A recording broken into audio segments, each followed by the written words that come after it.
Good evening, it's your man Earl. We're in the home office late September 12th, Wednesday night, and we just starting a new vlog series, No Money Down. And we looked at yesterday on 9/11, 9/11, of course, that really top 5 areas where people really look at the idea and concept of no money down. We looked at houses, cars, education, and buying a business, and then of course understanding how the no money down interacts with the banks and credit unions. So vlog 2, today's day 255, September 12th, Wednesday, and we're getting it in once again, and we're going to start looking at today is the no money down when it comes to houses and real estate. Okay, that's going to give you really just 3 techniques. Now, there's a ton of techniques out here, but I just want to give you 3 techniques to go in. And now, what do I always say?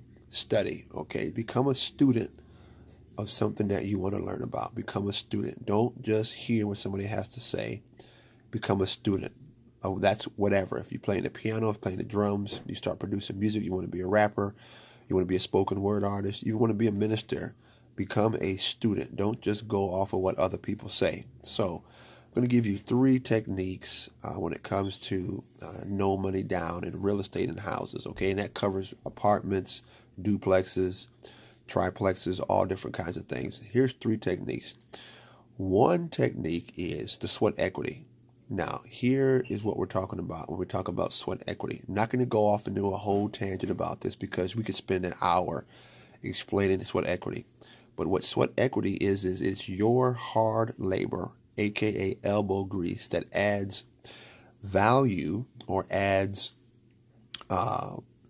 monetary value to a piece of property, and it's a fixed or real property. For example, like if you're buying a house and a house needs a floor, you would put that floor in using your labor, right? And based on that, that has a dollar amount to it.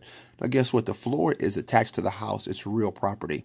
So you're using your labor, your sweat, to build equity as a quote-unquote down payment, or as in quote-unquote a percentage of the house that you're actually purchasing. So sweat equity is a tremendous technique if you learn how to utilize it appropriately, okay? Second one is kicking the first payment out. Now, what do we mean by that?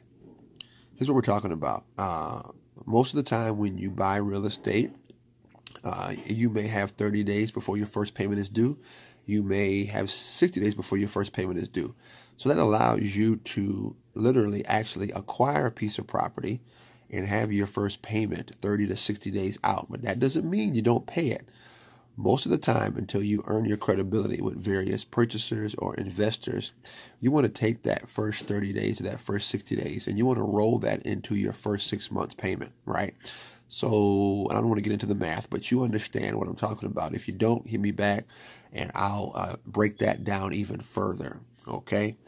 And then here is a tremendous technique with no money down. You assume their note.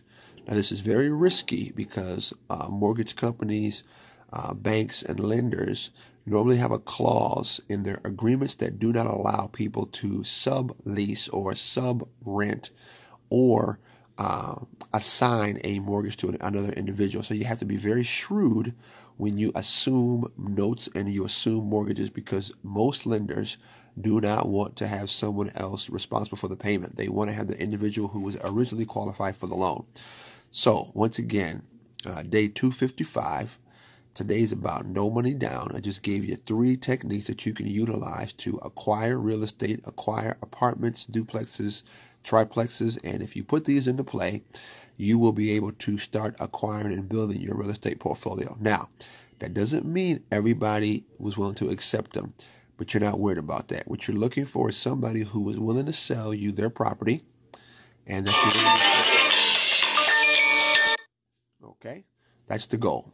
You want somebody who's flexible, willing to sell your property, their property. Day 255. Peace.